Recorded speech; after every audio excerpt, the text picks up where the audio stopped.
Hi guys, welcome back to my channel Bong injected. Recently news আসছে TVS এর Apache RR310 নিয়ে। 2025-এ কি update new feature add করা হয়েছে তা নিয়ে আলোচনা। তো let's start the video. Indian মার্কেটে 300cc সেগমেন্টে one of the most feature loaded bike TVS Apache RR310 এবং RTR310। এরপরেও আরও নিউ ফিচার অ্যাড করতে চলেছে টিভিএস। এট ফার্স্ট যুক্ত হবে launch control, second generation race computer, torque control like different mode. এরপর চেঞ্জ বলতে কালার এবং গ্রাফিক্সে রুমার আসছে রেসিং ব্লু প্লাস হোয়াইট কালারে অ্যাড করা হবে। এতদিন ব্লু কালারে RR310 ছিল না। কাস্টমার ডিমান্ডে কালার আপডেট করতে চলেছে টিভিএস। তাছাড়া রেড এবং গ্রে তো থাকবেই। পরবর্তী আপডেট হচ্ছে অ্যালয় হুইলে। এতদিন ধরে BMW G310R, G310RR এবং RTR310এও সেম অ্যালয় ইউজ করতো।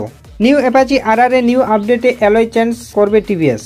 এই নিউ আপডেটের সাথে দাম ইনক্রিজ করেছে টিভিএস। এক শোরুম 2,94,000 থেকে 2,99,000 টাকা পর্যন্ত থাকবে। এছাড়াও আপনি যদি নিজের পছন্দ মতো কাস্টমাইজ করতে চান তাহলে এক্সট্রা 10,000 থেকে 18,000 পর্যন্ত পে করতে হবে। তো এই ছিল আপডেট। বাকি সব আগের মতোই সেম ইঞ্জিন স্পেসিফিকেশন। RTR310 এর স্পেক্স নিয়ে সম্পূর্ণ ভিডিও চাইলে কমেন্ট বক্সে জানাতে পারেন। দেখা হচ্ছে নেক্সট ভিডিওতে। Till then right safe, bye by.